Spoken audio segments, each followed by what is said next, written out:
미국엔 나스닥, 우리나라엔 코스닥이 있다면 뉴스쇼에는 뉴스닥이 있습니다. 뉴스쇼 증권시장 뉴스닥. 오늘도 두군 브러더스 나오셨어요. 국민의힘 전 비전전략실장 김근식 교수, 민주연구원 부원장 현근택 변호사, 어서 오십시오. 네, 안녕하세요. 아니, 오늘은 상한가 한가 확인하기 전에 주말 사이에 새로운 이슈 하나부터 좀 짚고 가겠습니다. 네. 아까 장해찬 최고위원하고는 잠깐 언급했습니다만 부산의 현역 3선 의원의 서울 출마, 그것도 스타 정치인 하태경 의원이 양지 버리고 험지 가겠다. 그것도 당이 정해주는 지역구 그냥 그대로 나가겠다. 이 정도까지 선언을 한 거예요. 먼저 서울에서 당협위원장 맡고 계신 김근식 교수님의 평가부터. 굉장히 좀 좋은 징조라고 생각합니다. 사실은 이제 공천을 앞두고 양 당이 사실은 혁신 경쟁을 할 수밖에 없거든요. 예. 혁신 경쟁은 뭐냐면 이제 기득권을 내려놓고 새로운 변화, 또 새로운 어떤 혁신 이런 것들을 서로 간에 경쟁을 해서 많이 하는 쪽에 사실은 결국 서울이나 이 수도권에서 승리할 수밖에 없는데 예. 지금 민주당은 이제 친명 비명 내용과 갈등 속에 지금 상당히 놓여 있는 상황에서 하태경 의원 같은 경우 부산의 3선 한 현역 의원이고 제가 알기로는 부산에서는 가장 안정적인 입장을 갖고 있는 사람이에요. 그러니까 부산에 다선 의원이 많습니다만 그 다선 의원 중에 대한 물갈이 요구가 있어도 하태경 의원이 그 물갈이 대상 중에서는 가장 안심할 만한 그 지역 내 여론이 있습니다. 그래요? 예, 그럼요. 그럼에도 불구하고 먼저 선제적으로 안정적인 부산을 버리고 서울 험지로 오겠다고 이야기했기 때문에 저는 우리 국민의힘에서는 이른바 선제적 혁신의 신호탄을 쏘아 올렸다. 혁신 경쟁에 불을 그렇죠. 붙였다. 신호탄을 쏘아 쐈다. 올렸고 이다음 이제 하태경 의원 따라하기를 또 제2, 제3의 인물이 나오면 그 모든 것은 공은 제1호인 하태경한테 다시 돌아가게 돼 있습니다. 이런 혁신 경쟁과 헌신 또는 험지 출마 선언하는 것은 먼저 한 사람이 장땡입니다. 자, 민주당의 해석 듣겠습니다. 현 변호사님. 자의반 타입 아니겠죠. 네. 왜 이렇게 겸해하고 그러세요? 맞잖아요. 자의반 타입. 왜 그러냐면 지금 국민의힘 쪽에서 여론 들어보면 부산에 사실 15분 있거든요. 그중에 6분이 3선 이상이에요. 그러다 보니까 부산이 이제 물갈이 1호가 될 거다. 그리고 실명이 나옵니다. 저는 한 3-4명 이럴는데 오히려 다른 사람들은 3-4명도 안 된다. 2-3명밖에 못 살아남는다. 이런 얘기도 해요. 물갈이가 될 거다. 그렇죠. 대부분. 근데 거기에는 이제 지금 대통령실 출신이나 장차관 출신이나 검사 출신 이런 분들이 좀 언급되는 분들이 많거든요, 되게. 그러다 보니까 어쩔 수 없는 선택이었던 것 같아요. 본인이 또 예전에 3선 초과 금지 법안을 발의하기로 이랬거든요. 본인의 약속 그런 측면도 있고 지금 말씀처럼 이왕 안 될 거 선수 쳐서 좀 내가 좀 그래도 주목이나 받자 이런 생각도 있었을 것 같아요. 이렇게 평가가 다른가요, 두 분의 평가가? 또 각박하게 제가 그래서 오기 전에 하태경 의원이 연락이 왔어요. 저렇게 현 변호사님처럼 저렇게 깎아내리는 이야기가 있는데 그 사실이 아니라고 말 좀 해주세요. 전화 통화하셨어요? 네, 그러니까 지금 저 하태경 의원하고 직접 연락이 기자들이 잘 안 닿는 걸로 알고 있는데 김 교수님은 하셨군요. 그러니까 저는 하태경 의원이 있는 부산이 사실은 3선 이상 중진이 많고 다선 의원이 많아요. 그건 맞는데 그중에서도 물갈이 대상들 이야기하면 하태경 의원의 해운대거든요, 지역구가. 지난 총선 때 부산에서 최다 득표한 사람입니다. 맞아요. 그리고 포스트 박형준의 부산시장 여론조사 항상 1위가 나와요.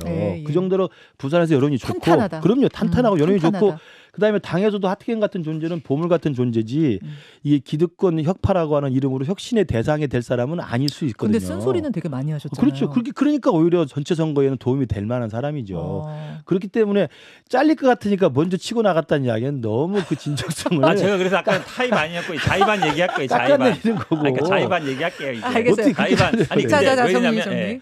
그러니까 현 변호사님은 어느 정도 등 떠밀려서 지금 서울 험지 출마한 거 아니냐라는 평가시고 김 교수님은 통화했는데 그거 아니더라라는 이야기를 하셨는데 어찌 됐든 이리든 저리든 민주당으로서는 조금 이 상황이 두려운 상황 아니에요. 왜냐하면 하태경 의원의 험지 출마 선언이 나비 효과가 돼가지고 국민의힘 전체의 어떤 개혁적인 공천에 이런 바람을 불게 한다면 민주당은 좀 두려운 건 아니에요? 아니 저도 그렇게 되길 바라요. 사실은. 민주당은 두려운데 현 변호사는 두렵지 않죠. 왜 그러냐면 아까 말씀드렸듯이 지금 보니까 3선 이상이 지금 국민의힘이 14분인데 그중에 부산에 6분이에요. 근데 민주당은 23분인데 서울 경기에만 20명입니다.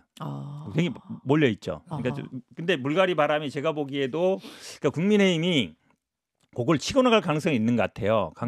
선거 잘 안 되고 이러면, 그러니까 실제로는 뭐 윤핵관이나 아니면 뭐 대통령실이나 아니면 뭐 장차관 어쨌든 윤석열 대통령 가까운 사람들로 공천하지만 포장은 이제 기득권 타파 뭐 현역 이렇게 나갈 가능성이 있어요. 아, 강서구청장 선거에 질 경우에 요 그렇죠. 험지 출마, 중진 험지 출마 이슈로 확 새몰이를 한다. 그러면 아마 제가 보기에 모든 분들이 공통적으로 보는 분은 딱 한 분이에요. 장제원 의원. 장제원 의원은 지난주에 이미 나 불출마할 일은 없다. 출마 선언까지는 했거든요. 그러면 사실은 왜냐하면 하태경 의원은 그래도 약간 전국적으로 알려진 분이에요. 방송도 많이 하시고. 장제원 의원은 그렇지는 않거든요. 부산에서는 절대 강자지만 수도권에서는 잘 모를 거예요. 그러면 국민의힘 분들은 다 주시하고 있어요. 윤핵관이라 칭했던 분이 과연 수도권에 나가느냐. 제가 보기에 장제원 의원이 만약에 던진다 그러면 민주당의 지금 수도권에 있는 다선 의원 분들도 다들 이제 긴장할 거예요. 어디로 가야 되나. 아, 핵심은 장제원이라고 봐요. 네.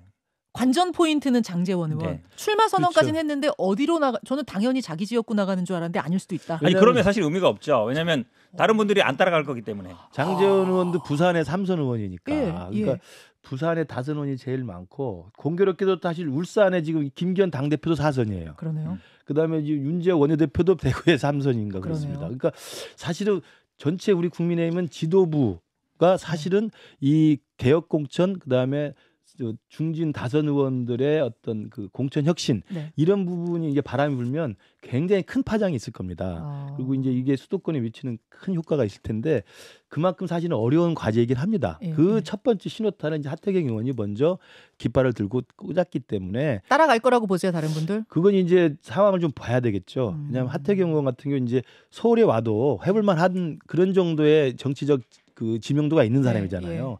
부산을 떠나도 수도권이나 서울에 세울 만한 능력과 경쟁력이 있는 사람인데 그렇지 않은 분들은 사실 올라오기 쉽지 않잖아요. 망설일 수밖에 근데 없죠. 이게 좋은 게 뭐냐면 민주당이 그런 케이스가 있어요. 정세균 총리가 과거에 무주진한 장수 전북에 거기 꽂으면 무조건 되는데 거기서 3선인가 4선 하다가 갑자기 거기를 버리고 서울 종로로 옵니다. 그래서 그 선제적으로 그 깃발을 드는 바람에 종로에서 이겼어요. 그것이 결국 총리까지 가는 길을 만들거든요.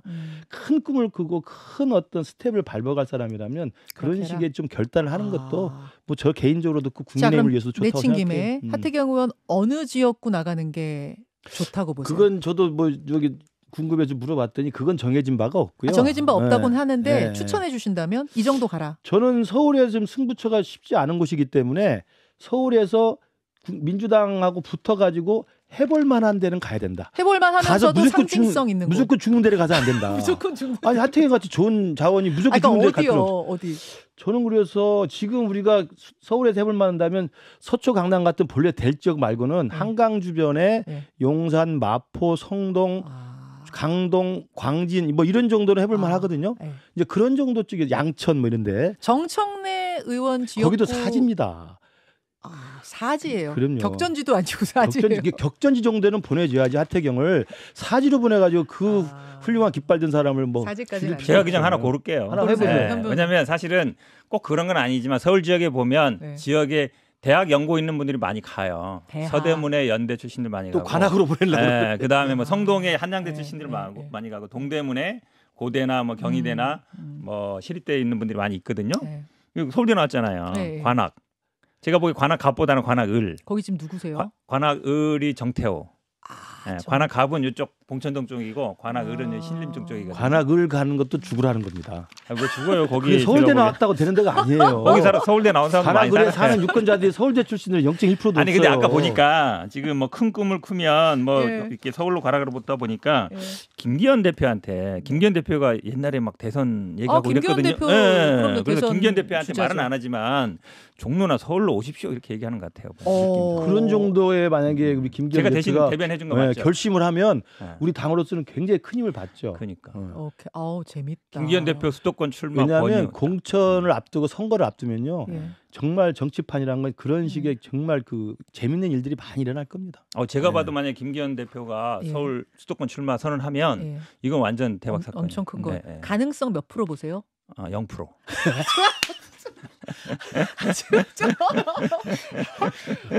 민주당이나 그 다선 의원들 좀 쫓아내세요. 아 정말 4선 5선 제일 많은 데가 민주당이잖아요. 김근식 교수님 그냥 앉아서 꿀 빨고 있는 사람들이 이렇게 많은데. 가능성 몇 프로 보세요? 김기현 대표가 움직일 가능성? 저는 그래도 가능성을 배제할 수는 없다고 생각합니다. 김기현 1%. 대표도 1%. 당을 걱정하시는 분이고 수도권 승리를 걱정하시는 분이고 또 나름대로 큰 또 생각을 하실 수 있는 분이기 때문에 제가 아까 정세균 대표 이야기를 했습니다만 그런 식의 희생과 결단 그러니까 헌신들이 몇 프로? 영예 수렴하는 프로. 아니 저는 숫자로 나오는 걸 좋아해가지고 몇 프로 틀려도 돼요? 반반. 50%나. 네. 왜냐하면 그 정도 결단을 해줘야 사실은 수도권에서 승부처에서 싸울 만한 힘이 생기는 거죠. 50%. 이거 김근식 교수님 보셨어요. 좀 무모한 얘기 하신 것 같은데 찍히는 거 아니에요? 두고 보겠습니다. 어쨌든 하태경 의원이 뭔가 판을 한번 흔드는 그 역할을 한 것만은 분명하다. 이런 느낌이 드네요. 우리가 이렇게 치열하게 얘기하는 걸 보니까. 자, 본론으로 바로 가죠. 상한가 하한가 확인합니다. 현근택 변호사부터. 저는 영장 재청구와 분리기소 움직임이 있는데 이게 아마 만약에 한다 그러면 검찰이 자승자박이 될 것이다. 하한가로 잡았습니다. 이재명 대표 구속영장 재청구와 분리기소 방침 자승자박이 될 거다. 하한가. 김근식 교수님. 예, 대법원장 방탄 부결에 정치 실종 하한가를 가져왔습니다. 대법원장 낙마 이거 말씀하시는 네. 거죠? 정치 실종이다. 하한가 주셨어요. 여기부터 풀어가겠습니다. 이균용 대법원장 후보자 지난 금요일에 표결 있었고요. 35년 만에 낙마가 됐습니다. 그러니까 국회 문턱을 못 넘은 거죠. 정치 실종. 지금 뭐 양쪽에 책임 공방도 거세고 그런데 김근식 교수님은 야당 탓이다 보세요? 그러니까 대법원장을 당론까지 채택을 해서 부결을 한 우리 민주당에 대해서는 사실 저는 당론 채택까지는 생각을 안 했거든요. 근데 제가 볼 때는 구속영장 기각 이후에 민주당이 좀 기고만장해진 것 같아요. 거대 야당의 이 근육질을 그냥 참지 못해가지고 근육질 완력 자량을 해야 되는데 거기에 대법원장 부결에 그냥 그 힘을 쏟은 것 같은데요. 저는 그게 자승자박이 될 거라고 생각합니다. 그래서 저는 일단은 민주당의 그런 그 힘 자랑이 저는 자기 스스로가 아마 돌아온 부메랑이 될 것이라는 이야기를 드리고 싶어요. 그 부메랑이라면 민심의 부메랑, 민심역국 말씀하시는 민심의 거예요? 부메랑은 당연하고요. 제가 말씀드린 건 뭐냐면 이균용 후보자를 낙마시키면서 부적격자니까 낙마시켰다고 이야기했는데 이균용 후보자 정도의 논란이면요. 지금 35년 역사의 대법원장 후보 중에 그 정도 논란 없던 사람이 없었어요. 그걸 부적격이라고 기준을 허들 높여버렸잖아요. 예. 그러면 제가 볼 때 민주당 스스로 이제는 대법원장 동의 표결하기가 쉽지 않을 겁니다. 그러면 허들을 너무 높여버렸어요.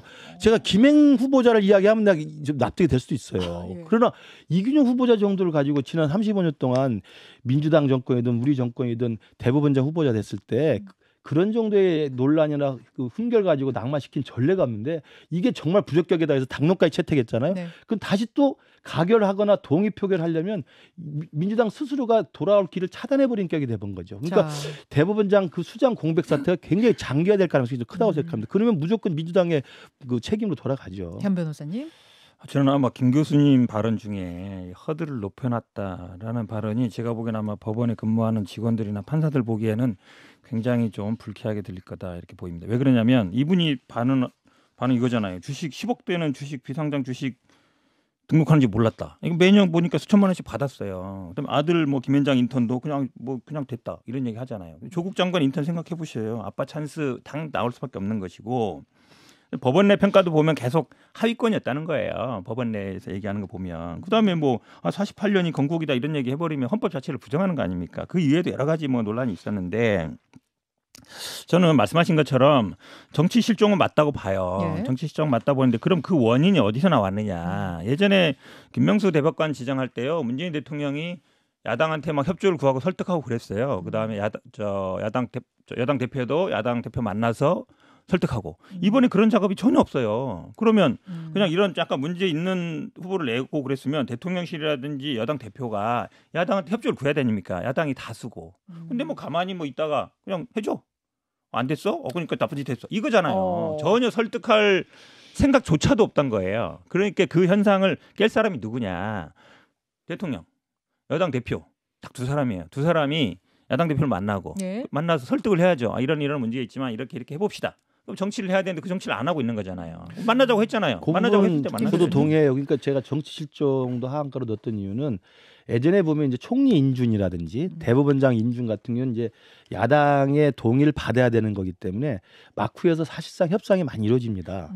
대개 이제 인사청문회 과정을 거치면서 서로 주고받는 그 협상이 이루어질 수가 있어요. 그렇게 네. 많이 해왔어요. 그래서 지금까지 총리 인준이나 대법원장 인준은 별탈 없이 다 왔습니다. 예. 뭐 서로 싸우고 막 네. 부적격이다 적격이다 싸우긴 하지만 다 막후에서는 협상을 하는 거거든요. 그게 실종된 건 저도 정말 그 아까 제가 말씀드린 것처럼 민주당의 완력 자량이 문제이긴 하지만 정치가 실종된 측면은 분명히 저도 안타깝다 예. 생각합니다. 이런 부분에 있어서는 지금 장관 후보자 3명의 이 인준 청문회랑 이 대법원장 표결이 같이 맞물려 있는 전국이었기 때문에 네. 막후에서 얼마든지 주고받을 수가 있거든요. 그런 면에서는 저도 좀 이 정치의 실종이라는 건 좀 안타깝다고 생각합니다. 그 이균용 대법원 후보자의 국회 표결 이거는 뭔가 이균용 후보자는 국회 표결이라는 관문이 있다 보니까 네. 부결이 됐습니다만 지금 다른 장관 후보자들은 그냥 임명되는 수순으로 가고 있는데 문제는 이제 김행 후보자예요. 뭐 신원식, 유인촌 후보자는 그렇다 치고 김행 후보자는 아까 장해찬 최고위원 통해서 지도부 의견 들었습니다만 권인숙 위원장이 사과를 좀 하시고 그러니까 유감 표명을 하고 김행 후보자도 그러면 유감 표명을 할 거다. 그러고 나서 인사청문회 열자. 장해찬 최고는 이 방법을 말씀하시더라고요. 자, 현근택 변호사님 어떻게 보십니까? 아니 뭐 안 하겠다고 나간 사람한테 다시 오라고 해서 하겠다 그러면 본인이 그냥 오면 돼요. 간 사람 그냥 오면 되는데 뭐 위원장님의 사과가 전제 조건이라는 거예요. 제가 보기엔 뭐 그거는 크게 중요한 일이 아닌 것 같고요. 왜냐하면 형식적으로 어찌 됐든지 간에 지금까지 뭐 2000년에 도입됐으니까 23년 동안 인사청문회 하면서 도중에 나간 분은 없었어요. 네. 나가서 안 돌아온 분은 없었단 말이죠. 그럼 그 부분이 가장 지금 중요한 겁니다. 그러니까 예전에도 위원장이 편파적이냐 아니냐 이런 얘기들이 많이 있었어요. 근데 네. 후보자가 나가는 경우는 없잖아요. 없었어요. 그럼 당연히 그거에 대한 입장이 나와야 되는 거예요. 먼저 나와야 됩니다. 네. 그러니까 뭐 그거 입장을 안 밝힌다 그러면 뭐 인사청문회 없어도 그럼 많은 분들이 이럴 거 아니에요. 아유 김건희 여사랑 특수 관계고 그러니 뭐 당연히 임명하지 않겠냐라고 보는 거 아닙니까? 저도 그냥 임명할 거라고 봐요. 그냥 임명할 거라고 뭐 봐요? 언론에 지금 나오는 것도 보면 뭐 그냥 임명하지 않겠냐. 그러니까 국민의힘에 있거나 지금 있는 분들은 당내에서는 부정 결의도 있을 거예요. 제가 보기엔 아마 이게 강서구청장 선거에도 분명히 영향을 미칠 거거든요. 그러니까 가능하면 뭐 임명하지 말았으면 좋겠다라고 생각은 하지만 말을 못하는 분위기일 것이고 대통령실에다가 말을 못하는 건데 아마 저는 뭐 구청장 선거 결과 보고 나서든지 임명하지 않겠냐 개인적으로는. 수요일에 선거 끝나고 나면 그냥 그 전에 임명하면 제가 보기에 갈 거다. 5% 이상 빠져요. 그러니까 저 득표율이. 그렇죠. 그러니까 그 전에 하기는 쉽지 않은데 어차피 뭐 선거 결과는 뭐 이렇게 승산이 없다고 본다 그러면 지명철의 가능성은 없다고 보세요? 저는 별로 없다고 봐요. 자, 김 교수님. 그러니까 사상 초유의 상황이고 아니 뭐 항의를 하더라도 후보자는 자리를 지켰어야 되는 거 아니에요? 어떻게 후보자가 박차고 일어날 수 있고 다시 돌아오지 않을 수 있느냐는 것에 대해서는 국민들이 국회에 대한 예의가 아닐 뿐만 아니라 국민에 대한 예의가 아니다라는 이런 비판이 거셉니다. 그렇죠. 그러니까 우리 국민의힘 입장에서도 그 부분은 굉장히 당혹스러워요. 그러니까 아마 장해찬 최고가 한 이야기도 좀 다시 좀 절충점을 찾아보려고 하는 건데 권인숙 위원장이 유감 표명을 하고 그러면 다시 김행 후보자가 다시 출석해서 청문회 일정을 일단 마무리를 해야 될 겁니까? 지금 대통령실 입장도 그렇고 지금 다른 그 정치권 입장도 이게 청문회가 끝난 건지 안 끝난 건지를 해석이 분분하단 말이에요. 이런 일이 사상 초유의 일이니까. 사실 안 끝난 거 아니에요? 그러니까 이게 해석이 분분할 수밖에 없는 상황이 생겨버린 거예요. 초유죠. 없었던 일이 생겼기 때문에. 초유. 그래서 이 부분은 어떻게든 마무리를 해야 되는데 저는 그 장해찬 최고 해법이 가능성이 있다고 보는 게 이전에 사실은 청문회 열릴 때도 그렇게 비슷하게 있었어요. 민주당이 단독으로 의결해서 강행을 했기 때문에 국민의힘에 참석을 안 하려고 했는데 국민의힘이 그 위원장의 유감 표명을 전제로 들어갔거든요. 권인숙 위원장이 유감 표명을 했어요. 하고 청문회가 시작이 된 겁니다. 그럼 권인숙 위원장 유감 표명, 그러면 그렇죠. 김행 위원장, 김행 후보자도 유감 표명, 그래서 다시 열고 마무리한다. 그렇죠. 김행 후보자 출석하고 어쨌든 청문 절차가 마무리가 돼야 대통령도 임명을 하든 안 하든 절차가 진행될 거 아니겠습니까? 그래서 그런 정도의 협법은 좀 있어야 된다고 보는데 저도 개인적으로 김행 후보자가 짐 싸들고 나간 건 우리 국민의힘 으로서도 방어하기가 힘들죠. 그 물밑에 흐르는 부정적인 기류가 분명히 당 안에 있습니까? 그 행태에 대한? 저는 강서구청 열심히 다니기 때문에 그런 이야기를 우리가 할 기회는 없습니다만 그런 기류가 없겠습니까? 왜냐하면 지금 그렇죠. 새 후보자를 장관 후보자로 임명했을 그렇죠. 때 제일 문제가 없을 거라고 생각했던 사람이 지금 제일 문제가 된 거 아닙니까? 그래서 저희들이 볼 때도 그 인사청문 절차가 마무리되는 것 정도는 김영 후보자가 책임감 있게 좀 정리를 해줬으면 좋겠습니다. 자진 사퇴할 가능성은 없어요. 그럴 가능성은 없어 보입니다. 없어요. 알겠습니다. 자, 뉴스닥 함께하고 있습니다. 현근택 변호사 하한가로 부지런히 넘어가죠. 이재명 대표에 대한 영장 재청구와 분리 기소가 자승자박이 될 거다. 아니, 구속영장이 한번 기각이 됐잖아요. 네. 예. 그런데 또 영장 청구할 거란 얘기가 나오고 전망을 하고 계세요? 일단은 사실은 정상적인 관계로 보면 청구가 안 되는 게 맞죠. 왜냐하면 혐의, 그러니까 뭐 증거인멸 위증 교사 말고 백현동 쌍방울이 중요한 건데 그분에도 소명이 안 됐다고 했기 때문에 그럼 뭔가 추자 압수수색을 하고 새로운 증거가 나와야만이 영장 청구를 할 수 있는 게 맞거든요. 근데 뭐 1년 반 동안 300번 이상 압수수색했는데 뭐 더 나올 게 뭐 있겠어요. 그러니까 사실은 정상적으로 보면 청구 안 하는 게 맞는데 최근 언론 보면 두 가지가 다 나오고 있습니다. 하나는 분리 기소하고 위증교사 먼저 기소하고 나머지에 대해서는 뭐 추가 수사를 해서 영장 청구를 할 거다. 그거는 위증교사 부분만 먼저 기소하고. 불구속 기소를 하고 네. 나머지는 더 보강 수사를 해서 다시 영장 청구해서 구속 기소 시도한다. 그렇죠. 12월 9일 정기국회 끝난 다음에 네. 어찌 보면 그런 보도가 하나 있었고 그 다음에 또 어떤 보도를 보면 더 나올 게 없다. 불기소 기소해야 되는 게 맞다라는 얘기도 나와요. 전체 다 두 가지가 다 나오고 있죠. 예, 저는 아마 윤석열 대통령이나 한동훈 장관이나 상층부는 이제 뭐 분리기소 재청구 의사가 있는 것 같은데 예. 실무에 있는 분들은 그건 좀 무리다라는 생각이 좀 이렇게 충돌하는 게 아닌가 이렇게 보여요. 왜냐하면 사실은 그러니까 보도가 이중으로 나온다. 그렇죠. 이중으로 나오는 것 같은데 왜냐하면 예전에 보면 검찰은 거의 완보이스예요. 언론 보도를 나오는 거 보면 거의 한쪽으로 뭐 단독으로 딱 나오고 그 방향으로 갑니다. 근데 지금은 두 보이스가 나오는 거예요. 그러네요. 두 보이스는 제가 보기에 위에와 밑의 뜻이 좀 다르다고 보는데 그런데 어쨌든 현재 검찰의 분위기나 이런 걸로 봤을 때는 민주당 입장에서는 뭐 새로운 증거도 없고 그렇지만 어쨌든 분리기소한다는 얘기는 재판을 계속 도받으라는 얘기거든요. 여러 번 이렇게 한번 영장을 한번 청구하면 사실은 분리하지 않아요. 보통 그걸로 같이 가지.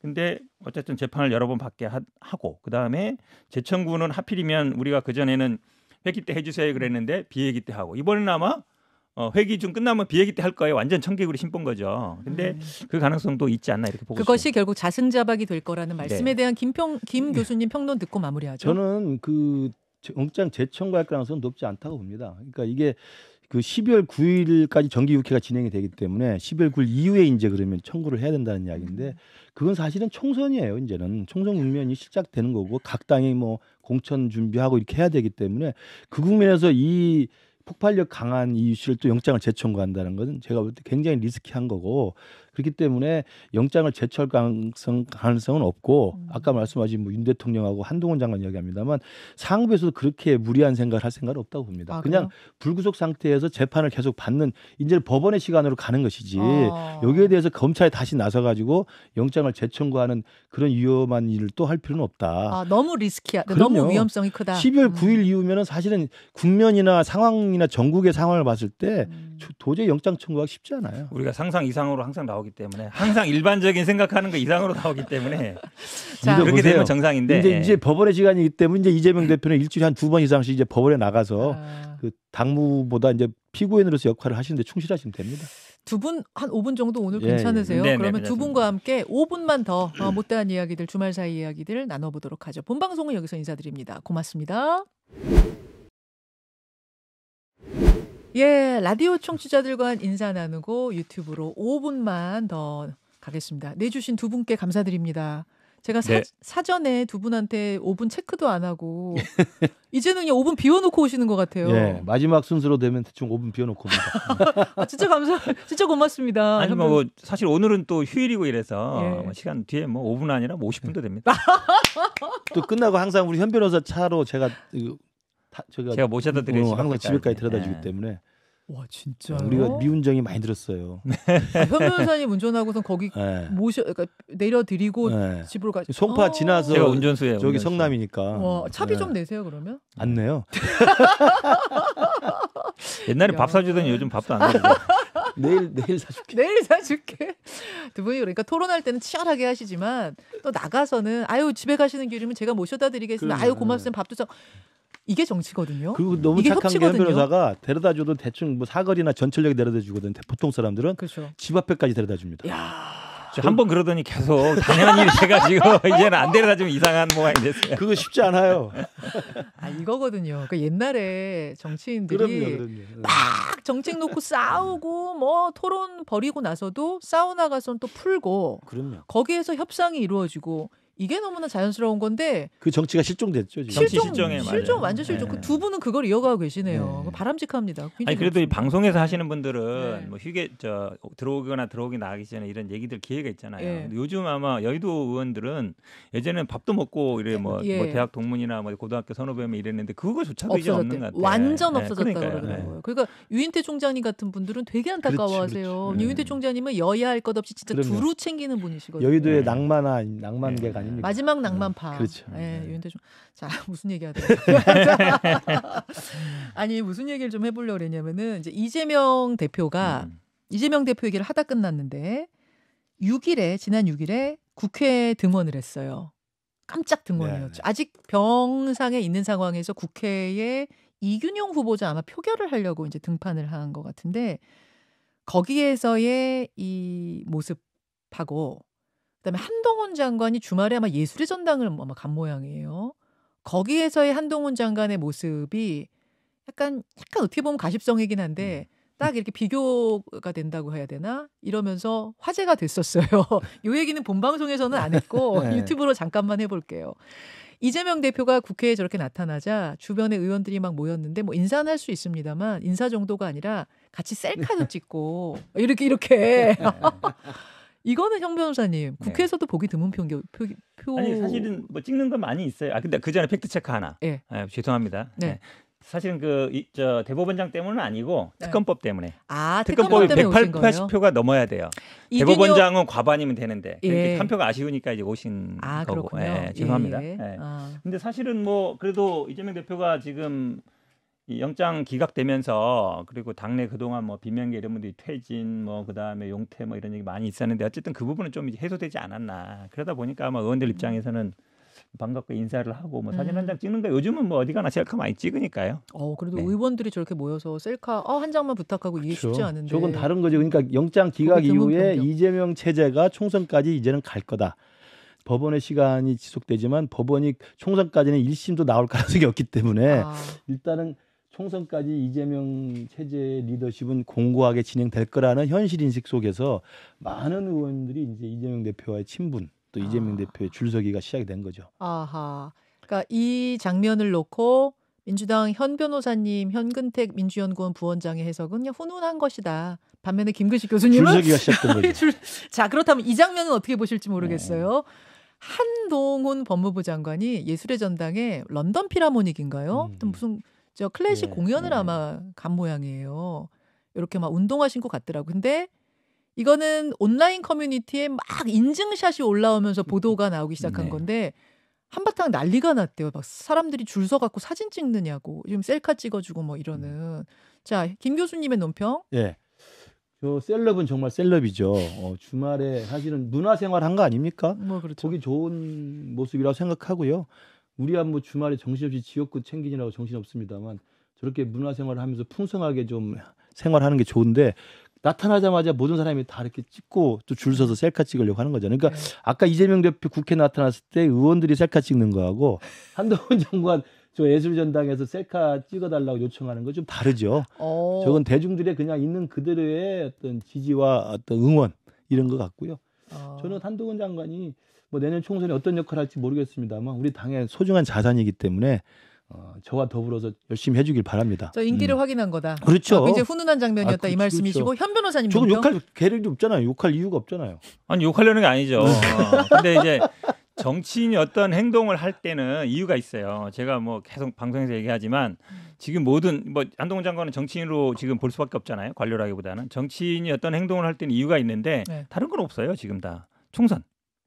저것도 그럼 또 총선을 왜냐하면 위한 활동이었다고 한동훈 장관의 보세요? 지금 최대 고민거리는 뭐냐면 이재명 대표 구속은 이제 물건하겠다고 치면 그 다음에 본인의 행보를 어떻게 할 거잖아요. 그러면 지금 민주당에서는 탄핵까지 만지고 있고, 근데 탄핵 발의돼 버리면 출마고 뭐고 안 돼요. 네, 그러면 이제 업무 그 시점과 이거를 볼 텐데 제 서초동이거든요. 예술의 전당 서초동이죠. 그렇죠. 네. 강남 서초 송파. 강남에 민주당 국민의힘에서는 완전히 좋은 자리죠. 물론 뭐 사는 데는 아마 저쪽 강남 쪽인 걸로 아는데 그러니까 한동훈 장관 입장에서 네. 내가 예술의 전당에 갔을 때 예. 사람들이 나를 알아보고 이게 이슈화가 안 될 거를 모르겠어요? 모를 리가 없죠. 본인이 한마디만 해도 언론에서 다 떠드는데 안 그러면 그냥 조용히 뭐 모자 같은 거 쓰고 못 알아보게 그치. 조용히 이렇게 가지 저렇게 다 남들 알아보게 가지 않아요. 아니 문화생활인데 뭐하러 뭐 죄졌다고 그러니까 모자를 문화생활을 쓰고 집에서 그러니까. 그냥 조용히 친구랑 위스키 한 잔 마시면서 해도 돼요. 대중한테 나타난다는 거는 전 정치 활동이다. 정치 활동이죠. 아유, 그리고 저는 서초 강남에 염두도 두고 있다. 서초 강남에 간 보러 간 거다. 아니에요. 그게 어느 정도 너무 그러니까 반응 보러 간 정도 거다. 그걸 염두에 두고 있다. 아이, 왜냐하면 그 아시다시피 한동훈 장관 왜 이렇게 사는 적극 부인하세요? 거주지가 강남 쪽이잖아요. 네, 강남 쪽이죠. 거기서 남부순환대 타고 오면은 예술전당까지 10분이면 와요. 가까운 거리예요. 거기 예. 그 집하고 사는 집하고. 아니 여기. 집에 좋은 스피커 있을 거 아니에요. 아유. 좋은 옷 혼자 들으면 뭐 이렇게 사람 많은데 나타나냔 말이에요. 친구랑 만나서 어디 가고 아니 현 변호사나 저도 지하철 타고 다니면 셀카 지하철 찍자고 다니죠. 사람 많잖아요. 맞아요. 그러니까 우리도 나름대로 그렇게 배우니까 그거 그렇다고 평소에 우리가 하던 행동이고 뭐, 평소에 안 하던 행동이니까 사람들이 주말에는 저렇게 할 수 있죠. 아유. 우리가 뭐 한동훈 장관이 무슨 죄를 졌다고 모자 쓰고 가야 됩니까 저기를. 아니 평소에 안 하던 행동을 한 데는 이유가 있단 말이에요. 있는 그대로 그냥 아, 봐주고. 재밌네. 땅 봐도 서초동에 염두 두고 있구만. 아이고 아니 물론 예술의 전당은 전국구 공연장이긴 해요. 저기 뭐 네. 좋은 공연이 워낙 근데 많아서 그 주변 멀리서도 사람들이 오긴 많이 해요. 와요. 아, 그 서초 동네 분들은. 사람이 많이 그렇죠. 와요. 예. 아, 야, 이 행동 그 두 가지의 상징적인 장면을 놓고 두 분의 해석이 이렇게 갈립니다. 아 재밌었어요. 하여튼 요게 이제 주말 사이에 뭐 가십성이긴 합니다만 화제의 장면 두 장면이 화제의 있어서 두 개의 보여드렸어요. 셀카 장면이네. 두 개의 셀카 장면. 아니 그나저나 진짜 두 분은 워낙 방송 출연 많이 하시니까 많이 알아보시죠 길거리에서. 많이 알아보죠. 예. 예, 시민들이 많이 알아보시죠. 근데 또 몰라보는 분도 많아요. 아 그래요? 예. 왜냐면 정치 뉴스는 요즘 안 보는 분도 많아요. 아예 정치 뉴스 안 보는. 뉴스 보는 안 분은 보고. 엄청 보고 그렇죠. 안 보는 분은 또 딱 아예. 갈래요. 보는 분 안 보는 분. 젊은 층은 몰라보고요. 예. 나이 드신 분들은 많이 알아보고. 맞아요. 딱 그거예요. 젊은 분들은 몰라요. 네. 예. 그럼 보통 이렇게 와서 아유 반갑습니다 셀카 한 장만 이러면 다 두 분은 막 다 찍어주시죠. 무조건이죠. 아, 하긴 무조건이죠. 정치인들이신데 당연하죠. 그렇지. 오늘 고맙죠. 너무 예. 너무 땡큐지. 오히려 이렇게 주짓빛 하고 있으면 나는 말 못하는데 옆에 같이 사진 한 찍을까요? 그러면 되게 고맙지. 아 정치인들은 진짜 아 그러니까 그러실 한동훈 수 욕을 왜 해요? 욕한 거 아니잖아요. 안 하던 게 다 셀카 찍을 수 있지. 알겠습니다. 욕한 거 아니에요. 도와준 거예요. 욕한 거 아니라시라는. 도와준 거죠. 알겠습니다. 여기까지. 예, 오늘 뭐 더 뭐 이야기 가려면 얼마든지 갈 수 있겠습니다만 휴일이고 오늘 두 분 또 편하게 가셔서 따끈한 아침 식사 편안하게 하시라고 오늘은 정말 5분만 했습니다. 자 화면 보시면서요 우리 꿀단지들 커피 한 잔씩 두 분 좀 나누시죠. YN 형님께 예. 함께 사진 부탁해요. 어디 가면 사진 찍을 수 있어? 어디 가면은 현 변호사님을 사진 찍을 수 있어? 명수사 근태가 고마해라. 아닌데 저거 아니다. 땡땡땡땡땡. 예, 그분께 한 잔. 김 교수님 예. 한 분만. 예. 예. 한 분만.